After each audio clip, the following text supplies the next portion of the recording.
Let me tell you the story of Caelen Moss-ward, a druid whose soul carried the whispers of the lost woods and the weight of impossible choices. This tale unfolds deep within the Oldwood expanse, a forest far more ancient than most could ever comprehend. Its trees stretch endlessly skyward, their roots clawing deeper than memory itself. At its heart stood the Verdant Spire, living, breathing oaks older than mountains, burdened with rituals long forgotten by mortal tongues. In this sacred expanse, every leaf hummed with life, every shadow hid secrets, and every voice, mortal, spirit, or god, demanded to be heard. The Oldwood had suffered once, long and deeply. Blight had stolen the land's breath. Famine had made a graveyard of villages that dared to hold to its edges. In mourning and desperation, the Druids had wrought a god, the Verdant Crown, they'd called it, a guardian spirit forged of ancient rites, prayers, and sacrifice. It healed the land, but its hunger for worship grew insatiable. The crown decreed balance, but balance came with blood, lawful, relentless, and silent to all dissent. Fewer mouths, more saplings, fewer lives, fuller harvests. This was its truth, and so the people of the Oldwood labored, worshipped, and bled. Caelen Moss-ward despised this leash disguised as salvation. A druid of the Circle of the Shepherd, they were one who listened, truly listened to the spirits of the land. With their lichen-draped cloak and petrified root staff humming with the voices of the green, Caelen's calling was simple: peace between the unseen and the mortal. But what peace could endure beneath a god whose mercy had turned to iron? On the evening our story begins, the Verdant Spire glowed with votive braids, offerings woven from hair and branches, set alight beneath the crown's watchful gaze.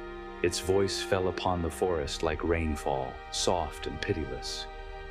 All is balance, balance demands sacrifice, the god intoned. Its words echoed through the trembling branches. Caelen was tending a wounded fawn near the peat-mirror ponds when two druids approached, their faces cold with purpose. The fawn was surplus, they said, a mouth too many for the crown's decree. With a spark of defiance, Caelen stood before the beast, their staff grounded heavily into the soil. "Balance is not slaughter," they said, their voice firm but trembling at the edges. "You call this necessary, but have you asked the spirits? Have you heard their unrest?" The druids hesitated for just a moment, but the crown spoke again. "Fewer mouths mean more saplings," it murmured through the wind, and in that moment, Caelen's defiance became a fire that would not be snuffed. Over the following weeks, the forest spoke to them of new horrors. Village elders whispered of pruning days, when people deemed surplus were marked in silent rites. Spirits, wise green voices, animal guides, vanished, their names cut into bark and forgotten. With every tale, Caelen's staff vibrated with the echoes of silenced voices, desperate for justice, or just to be heard at all. It was then they encountered Illith, a satyr envoy from the Feywild. With golden eyes full of fury and a lute strung with silver threads, Illith warned of what the others could not see. The crown was devouring freedom itself. "Do you know what happens when a being woven from prayers has dominion over worship?" Illith's voice rose like a storm.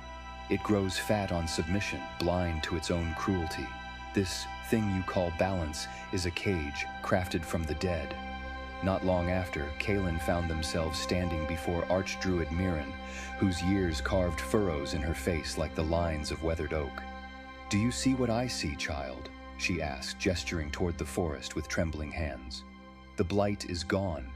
The villages have food again. Yes, there is cost, but what is harvest without toil? What is balance without sacrifice?" The final companion of Caelen's reluctant alliance was Fen Aldercrest, a stoic paladin sworn to the oath of the ancients. Their silvered armor bore scorch marks, relics of battles fought to protect the delicate coexistence of mortals and the wild. Fen's gaze held an unshakable weight as they answered Caelen's doubts in measured words. "I fear what the crown has become," they said plainly, "but I fear the void its collapse would leave even more. There is no simple mercy here, only choices, none of them gentle. Together they sought the heart root, the site where the verdant crown's divine essence had been seeded. It was an ancient hollow at the base of the spire, its cavern walls lined with echoing vaults that housed the faint, whispering remnants of silenced gods. Here, Caelen learned the full weight of the crown's rise. The heart root hummed with bound spirits, their power channeled not into the land's healing, but into the gods' endless hunger. Names had weight here, written into bark, carved into stone, etched into memory. Census rituals harvested these names, people, spirits, even unborn futures. A life lived or not lived, fed into the crown's insatiable appetite for equilibrium. We begged for safety, an echo whispered faintly in the shadows. We begged, and it grew teeth. Faced with the truth, Caelen and their allies were left with three terrible choices, each a twisted root in an ancient tree.